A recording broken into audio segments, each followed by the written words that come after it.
Welcome to Beyond Names. I'm Dr. Habīb. This is a space for spiritual seekers and soulful misfits, for the curious and the committed, for those grounded in a tradition, and for those who are not sure what they believe. Whether you call the divine Allah, Yahweh, Elohim, Brahman, higher power, spirit, great mystery, or you're still searching for language that fits, you are welcome here. Together, we'll explore the intersection of spirituality and daily life, the wisdom of many traditions, and the ways we return to our true selves, to our source, to the light that we carry within. I'm so glad you're here. Today, we'll begin with an introduction of our guest, Julia Considine Pierce, who has a Master's of Public Health and Master's of Divinity. Julia is a children's book author, an educator, and advocate for the health and wellness of women and girls. For over 20 years, she has empowered women and girls through individual support and workshops, helping them honor their bodies and inspire their spirits while fostering their spiritual growth and health. Her work and research inspired the concept for a book series aimed at supporting girls and women across their lifespans. And the first in this series, My Body is Sacred, Tales of Health and Wellness for Little Girls, was just published in May. And I will just do a quick screen share so you can see her site. So to find out more about events that Julia is doing, her website is Julia Sumaya, SUMAYA.com. And you can also order her book from her website as well. So Julia, thank you so much for being here, for taking the time to join us in our conversation. Yes, a few minutes ago, I just referred to you as a guest, and I want to let you know that I view you as just as much a co-host as a guest, because I really like to think of this as a dialogue, as like just having conversations that hopefully are conversations about topics that are important for all of us. So I'm really excited. I know Latifa, Candace met you in Morocco, but this is my first time to meet you. So nice to meet you. Thank you for being here. Let's start off by, if you would, if you don't mind, just telling a little bit about your spiritual story as way of introduction. Absolutely. And it's such a pleasure to meet you, Dr. Habīb. And thank you for the opportunity to be on your podcast and to share. And it's an honor. So thank you. And I loved being in Morocco with your wife. Yeah, incredible experience. So my spiritual story, I grew up in the Appalachian Mountains. And it's this area of the country, as many are, that just offers a profound generosity of natural beauty. And this land provided an authentic and really pure experience of the sacred that became the building blocks, like the foundation for my journey of self-discovery and of my understanding of the divine. And so it's like it gave me the orientation towards that feeling of divine light, that feeling of the sacred, that really rooted really deeply within me. Mm-hmm. And I grew up Catholic, and I loved Catholicism as a kid. I loved the family-oriented nature of it. I really deeply enjoyed that. And then in the high school years, we went to a Unitarian church. My mom had grown up Unitarian and my dad Catholic. And so I was Catholic when I was little, and then experienced the Unitarian church, which was wonderful. But I also really, as a teenager, really looked for that sense of the sacred, of that feeling, that thread of unity. within religion and spirituality and nature. Like, what is that? It was like my inquiry, and I started reading Rumi, and in the late 90s, I started college, and I was only a semester into school when I discovered what's now the Sufi University. And I left UNC Asheville to embark on a 2-year study of Sufism. And years later, I eventually returned to university when my sons were both in elementary school, and was looking for that sense of connection in schooling. I think that was part of the problem earlier, was that it didn't feel that heart or that real truth for me until I discovered public health. And it just opened my heart, and I was so deeply inspired by primary prevention. So, which is in part preventing disease before it occurs. Okay. And I think about that in terms of promoting your mental, your emotional, your physical and spiritual health and wellness through education.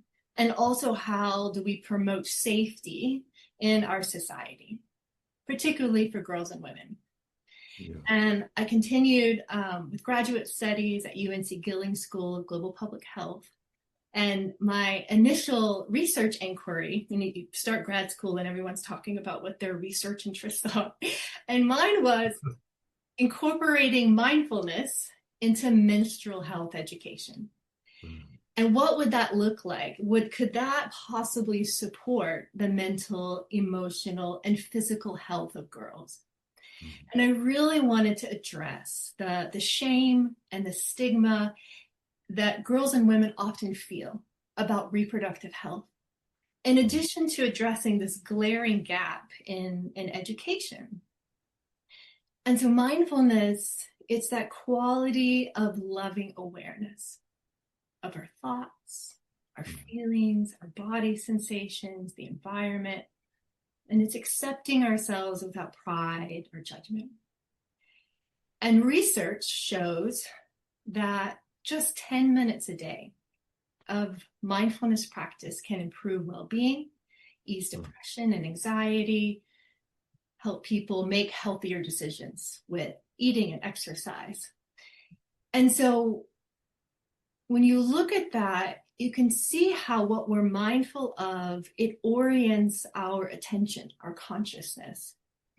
And so you can be oriented towards self-knowledge and a loving sense of self-care and body positivity versus the status quo of being self-conscious or ashamed of your body. And if we just look at one part of reproductive health, namely puberty, and that was the part that I was interested in most, this lack of education coupled with all of these changes that are happening during puberty, it can create this environment where girls define themselves based upon preconceived ideas of who they think they should be, or what society thinks they should be, or they need to look like, or they need to act. And so that anchoring, when there's not education or practices that support a girl with her knowledge and her wisdom, it creates self-objectification, right? So you are looking at yourself from the outside and judging yourself. And we know that can lead to body dissatisfaction and shame, anxiety, depression, eating disorders, all of these things. So that was what I was headed towards and what I was interested in. And what landed in front of me was being able to intern with the North Carolina Department of Public Instruction. And so they wanted someone to research how health education is implemented in the middle and high schools across the state of North Carolina, but with a specific focus on sexual health, which is reproductive health and safety. And that was an incredible opportunity because I got to see what was actually happening in the classroom or what wasn't happening. And then got to share that at conferences across the state. And so then after that, my next piece was I started teaching puberty and reproductive health and safety in the public school system. And that's not really where I saw myself headed. I was really interested in policy change and everything I learned from my research. How could I support that?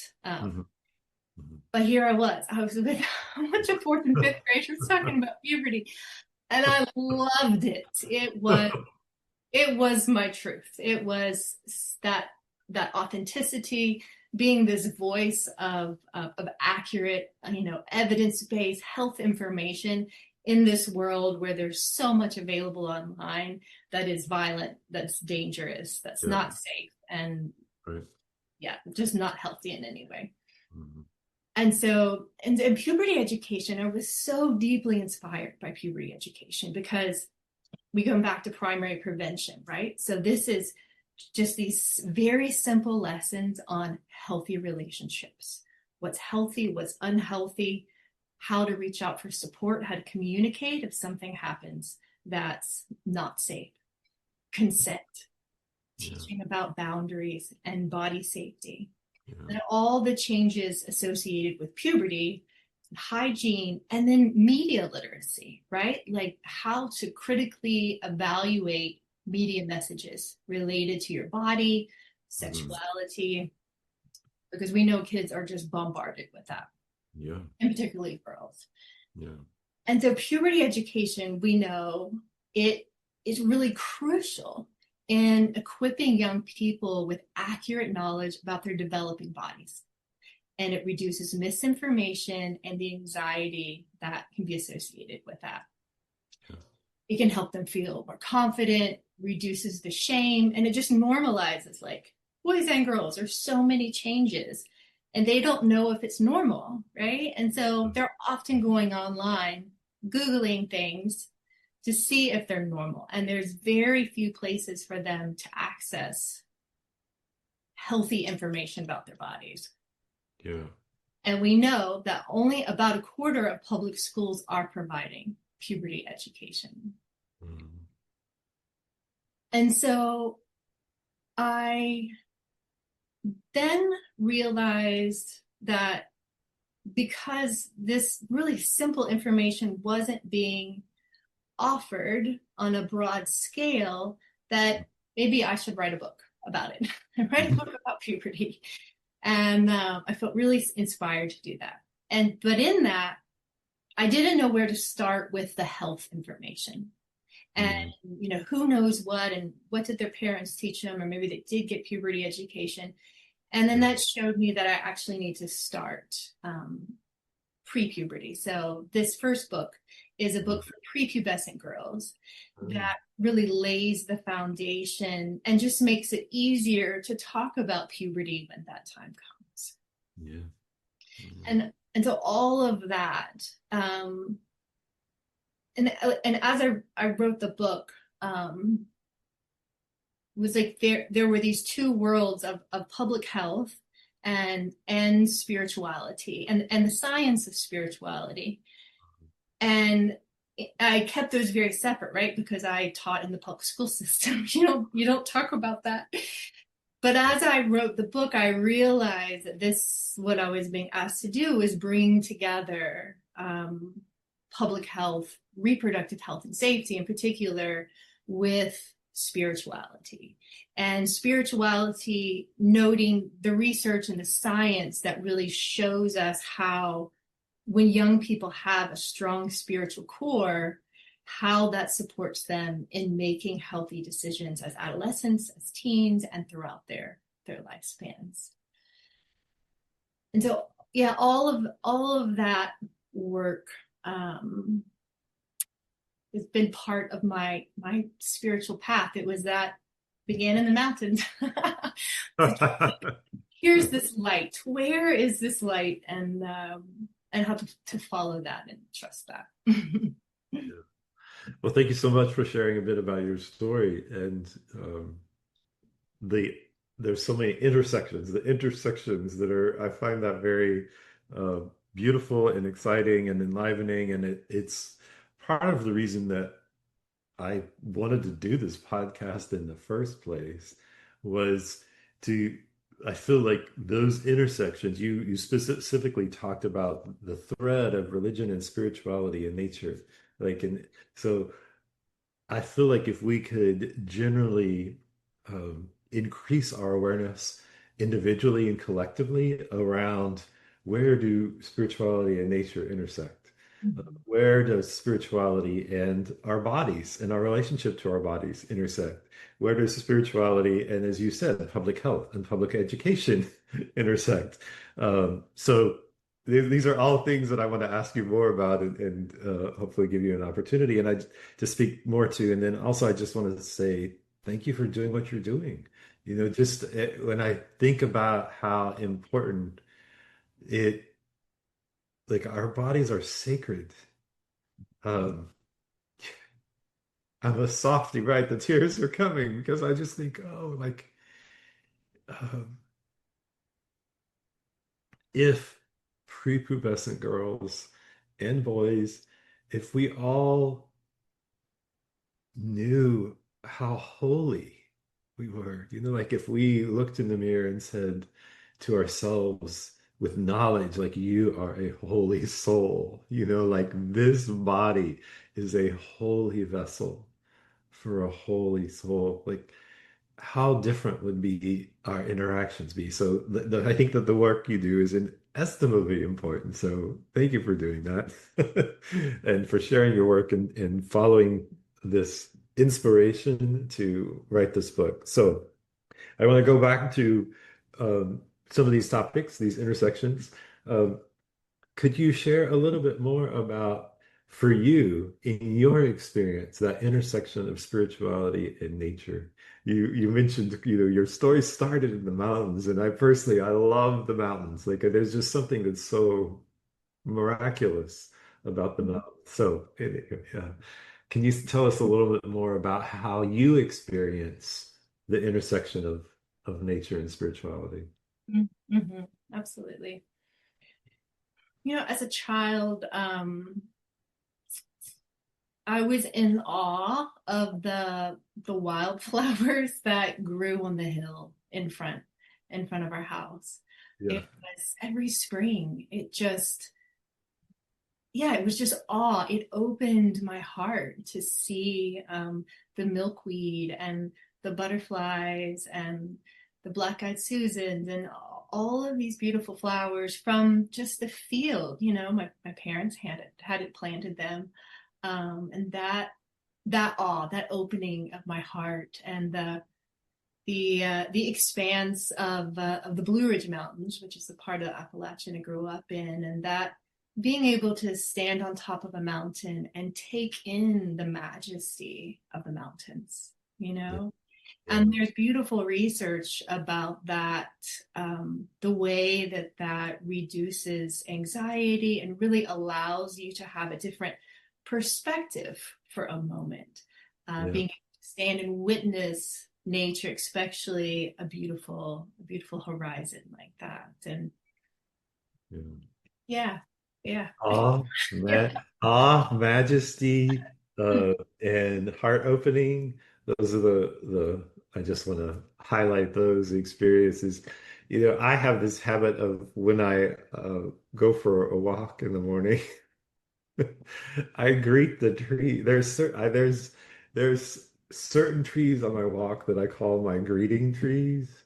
And they're along one of the streets, and they have branches that hang over a little further, and it feels like that they have more of an invitation. Like they're my greeting trees, and so I just do a very slight touch to them as I greet them on my way by during my walk. And there's something magical about our time in nature. So yes, so awe-inspiring, heart-opening. Um, yeah. So Yeah, and let me add one more because yeah, I went back to Morocco again a few months ago, Okay. This time we went to the Sahara Desert, Yeah. and we hiked 30 miles in to this place called the Sea of Sand Dunes. And I feel like I'm still trying to understand it. It was such a profound experience Yeah. uh, of nature, the element of sand, this ancient 1,000-foot sand dunes, and their beauty and their relationship with the wind, the way the wind forms them and makes everything beautiful and new, and in a place that there's very little life. It Yeah. was so full of vitality. Mhm. It was profound. So, and fun fact, the Appalachian and the Atlas, which the Sahara is on the other side of in Morocco, and the Scottish Highlands were one very long time ago, like time of Panacea. Yeah. So I love Wow. Wow. That's amazing. Yeah. The signs of the sacred that we see in the sand or the trees or the mountains or the horizon. So yeah, thank you for that. Um, so it's obvious, this may be obvious because that you're a public health educator, that you have written a book that is the first in a series on health for girls and women. Um, that you are bringing together spirituality in the body.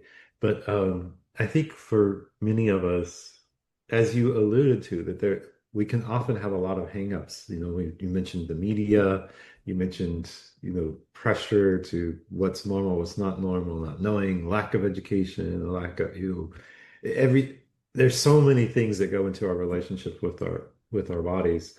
Um, can you speak to how, in your own experience, that intersection of spirituality and body for you? hmm let me back up just a little bit with that. Yeah. um, so in this education, so many of the lessons that we teach our children are about health and safety. And we tell them to eat a balanced diet and to wear their helmets when they're riding their bikes. But there's this one part of health and safety that's often not taught, and that's the correct medical terms for private parts. Mm. And there was this recent survey of adults that found that only 9% of adults could correctly label the 7 structures of the vulva. And one of the reasons that this cycle of disregard and shame continues from generation to generation is that the reproductive anatomy is often, for males and females, Mm. but it's often perceived only in relation to sexuality, which Mm. is a complex and often emotionally charged, positive or negative, adult subject, right? And so, Yeah. especially during adolescence, this education about reproductive anatomy, it needs to be separate from adult fears about sexuality, adult feelings about sexuality. Yeah. And it's such an important part of protecting children. Um, One of the expert reviewers that I used that worked with me on my book was a child abuse pediatrician. And Mm. she said, it is hard to stop predators, but you can give a child a voice. Mhm.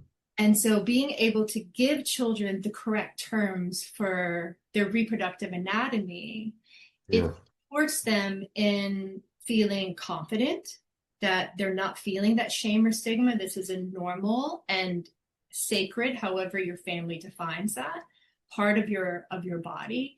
And it teaches them how to communicate about their reproductive anatomy. And so when they have the correct medical terms, they're more likely to avoid abuse or to be able to talk about it if something happens. Because when we don't teach children the correct names or a made up name, then it's like it gives them this message that something's wrong, shameful about this part of the body. And they might feel like they get in trouble if they talk about it if something happened, and they may not confide in adults if someone does touch them inappropriately. Yeah. And sexual abusers rely on secrets and shame. And so if children believe that they can't even say the name of part of their body, then they're sending a message to abusers that they could be a safe target. So it's this really important part of just our human body that has been shrouded in secrecy and shame for many reasons. And religion has been a part of that, right?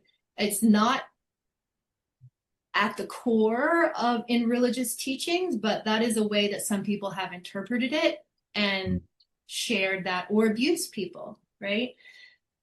Especially in the Catholic Church, that's part of sexual abuse. So back to spirituality. So there's this beautiful book, maybe you read, The Spiritual Child. Have you heard about that? So it's this beautiful book by a clinical psychologist that's at Columbia, Dr. Lisa Miller. And she talks about the science and power of spirituality. And so she explains this clear scientific link between spirituality and health. And she shows that children that have a strong spiritual core, if that's religious or how their family defines spirituality, or they connect with nature, as we talked about before, they find that deep stillness, that quiet inside in nature. So when children have that strong spiritual core, they are 40% less likely to use and abuse substances, 60% less likely to be depressed as teenagers, and 80% less likely to have dangerous or unprotected sex. And they have these really positive markers for thriving, an increased sense of meaning, and high levels of academic success. Yeah. And so the way that they looked at this, Dr. Miller and her researchers, they looked at structural MRIs. So they looked at the structure of the brain, and they saw that people that had this sustained spiritual life, the regions of the brain associated with reflection, perception, and orientation were thicker, and the same areas were thin in people with recurrent major depression. And so her work showed us that there's this strong evidence that spiritual life is neuroprotective against depression. And that spiritual life is prayer, meditation, church, time in nature, that again, that thread. So I love this work in her. I love her work because it is the science behind that thread that we're talking about. Yeah. I don't want to make this about me. But on the other hand, I just want to acknowledge what's going on for me is like when you're talking about this, of course, I couldn't help but think about my own experience, my own childhood experience, and think,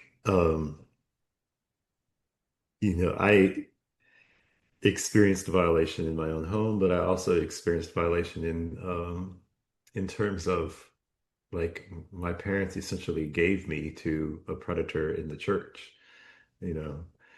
And as a child, I did not understand, like I did not understand why this man wanted to take pictures of me, and so many pictures. I didn't like there was some like when he wanted to get naked, like I had I was a child. I did not understand, like so when I say how valuable what you're doing is, like,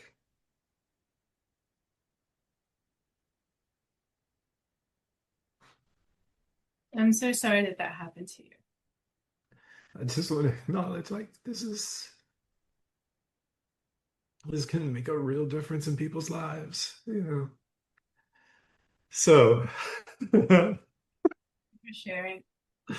uh, yeah, I feel like it's important to be authentic and to be honest and to say, okay, this is what's coming. When you say this, I was not going to bring it up, and I was like, okay, well, here it is. Again, you're specifically speaking to the role that this can have in relation to how a child responds to being in an abusive situation.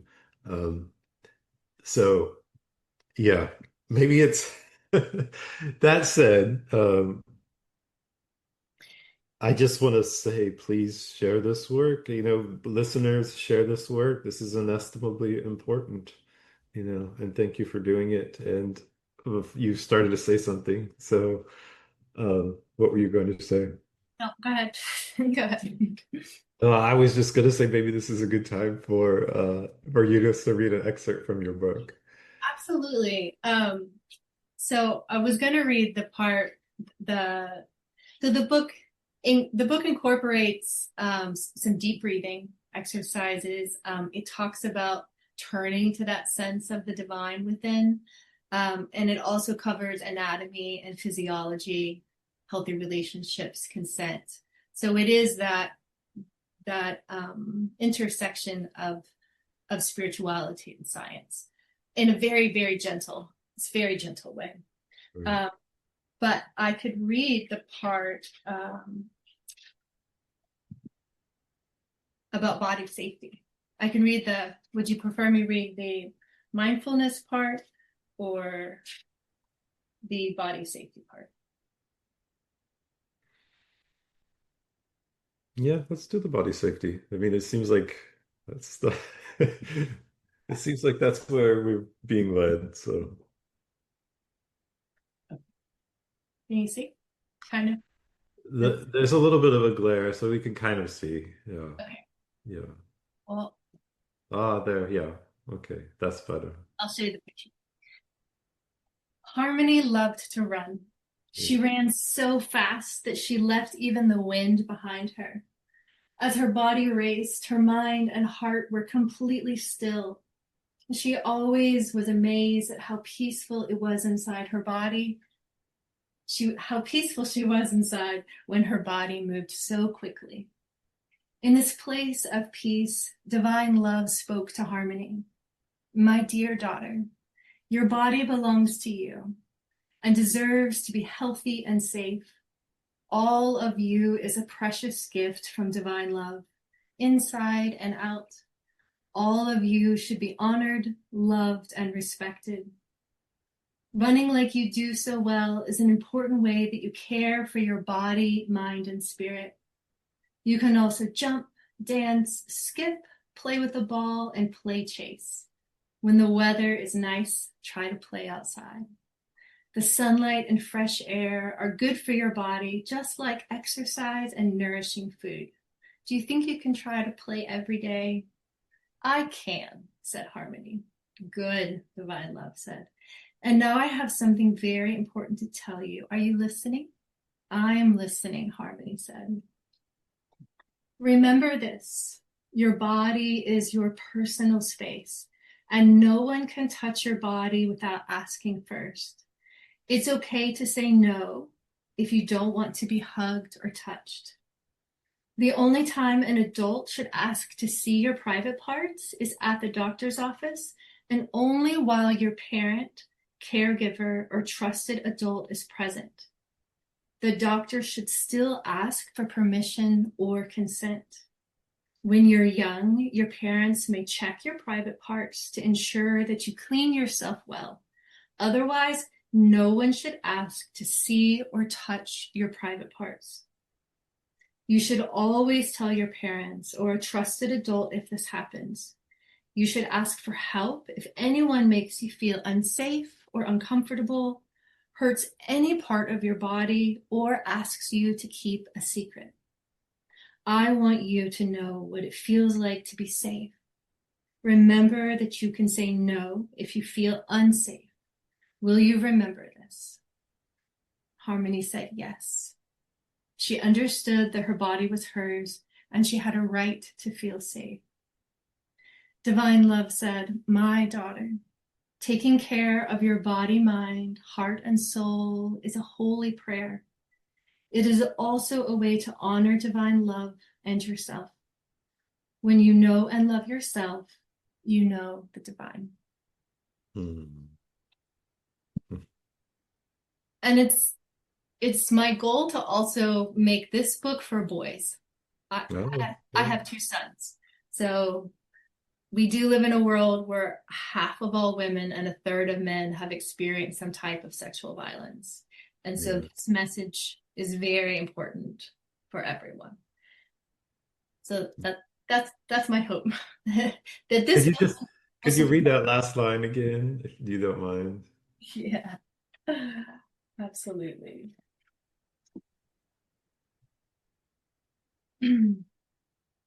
My daughter and son, taking care of your body, mind, heart, and soul is a holy prayer. It is also a way to honor divine love and yourself. When you know and love yourself, you know divine love. Yeah. It's so important for us to know that we are holy, and to treat ourselves as we are, as if we are a holy jewel. And it's also so important. One of the things that I loved is that you have divine love as the speaker in what you read. I'm assuming that goes throughout the book. Um, but because if we can learn if we can learn and carry in our bones and our heart that we are loved by the divine, that we are unconditionally loved, um, with our strengths and our weaknesses, our dark parts and our light parts, that we are all loved unconditionally by the divine. And I feel that you're carrying that thread, um, through in this book. So That is, yeah, one of my goals was to show that way that you can build that relationship of asking for support and receiving guidance, and how to turn, like how is it as a child, how do we turn within to that sense of the sacred within, however your family defines it. And I have a letter to parents and caregivers that addresses that. Like, please, I tried to find the words that the most people could connect to, but take this and use Allah, use Great Spirit, use whatever works for you and your family, and let this book be a place that we can come together, and focus on health and safety and a yeah, sense of the yeah. Is there any particular, you spoke early and very eloquently about the connection between our spirituality and our physical health and our mental health. So is there any particular practices in the book that you recommend for children to bolster their spiritual health, like their sense of connection to the sacred? Because I feel like children have, and if we just allow children to be children, they have more of a sense of the sacred, of a connection to the sacred than, if they're often, and if they allowed to be free in who they are fully and honored as they in their own experience. But I just wondered if there's any particular practice, that is it a means of supporting children in their sense of connection to the sacred. Absolutely. One at the beginning of the book, there's four girls in the book, and they're all learning different lessons from divine love. And here's the very first one, Alaya. And this one is a deep breathing exercise, and it talks about being able to use your breath as a way to calm yourself down, before you go to bed or before you eat, and a way of being able to calm your nervous system. And I actually started all my puberty classes and the reproductive health and safety in the public school system because it's science-based. Some deep breathing. It just calms everybody down. Yeah. Yeah. That's why I put it at the beginning. And I feel like it's simple, right? It's simple, a couple of deep breaths. But again, it is both mindfulness, bringing your attention within and to your breath, And it's that the relaxation to your physical body and your mind that focused attention and the deep breathing gives, right? So it is a practice, and a practice that builds that spiritual core. And when we think about all the opportunities of other things to practice in life today in 2025, right? Like Yeah. the screens all the time and the busyness, like everything, right? You're Right. gonna practice something, Yeah. right? Whether it's being distracted or feeling separated or isolated or alone, or Right. all of that. So don't discount the simplicity of taking a minute and finding a calm place to sit down and focusing on your breath, Yeah. giving yourself a couple of moments to be with your inhale and to be with your exhale, and allow that to calm and care for your body. And you can incorporate a mantra or a prayer, or you can build from that, but it's important to have practices because that anchor us in health and spiritual health and our physical health, our mental health, right? Because there's lots of other things that want you to practice it, right? So Right. give Right. yourself the gift of finding things that support you. Yeah.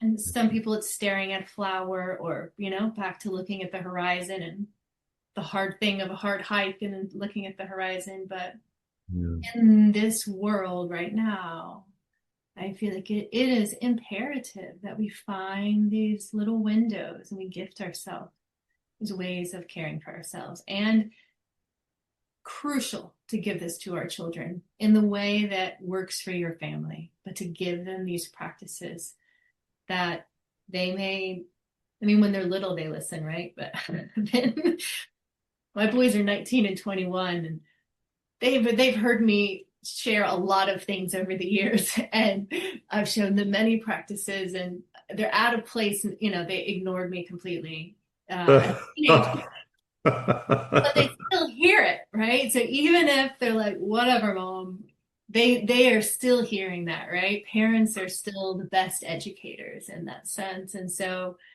um, caring for yourself, having your own practices, right? Being that example, but then Yeah. also like just offering it, right? Just putting things on the table for your kids at all ages, and they come back to it. Well, well, let's do that right now. Let's take a deep breath and just allow ourselves to be present with the inhale and be present with the exhale.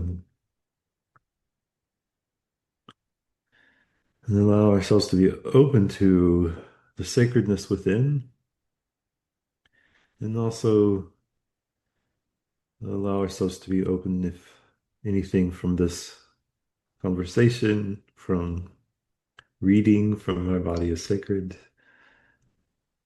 sticks.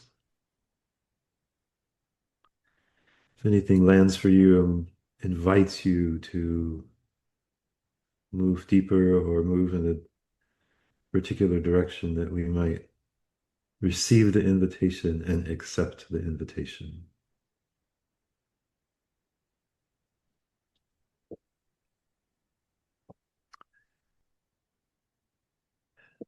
Julia, thank you for being here. Thank you for sharing. My Body is Sacred. May your work, this very important work that you're doing, be widespread. I believe that it is of great benefit. May it continue to be of great benefit throughout the world. So And to thank you for doing this podcast, and bringing people together and being a voice, yeah, of the unity in this moment. So I think it is sacred work, and I appreciate you uh, being in service in this way. Thank you.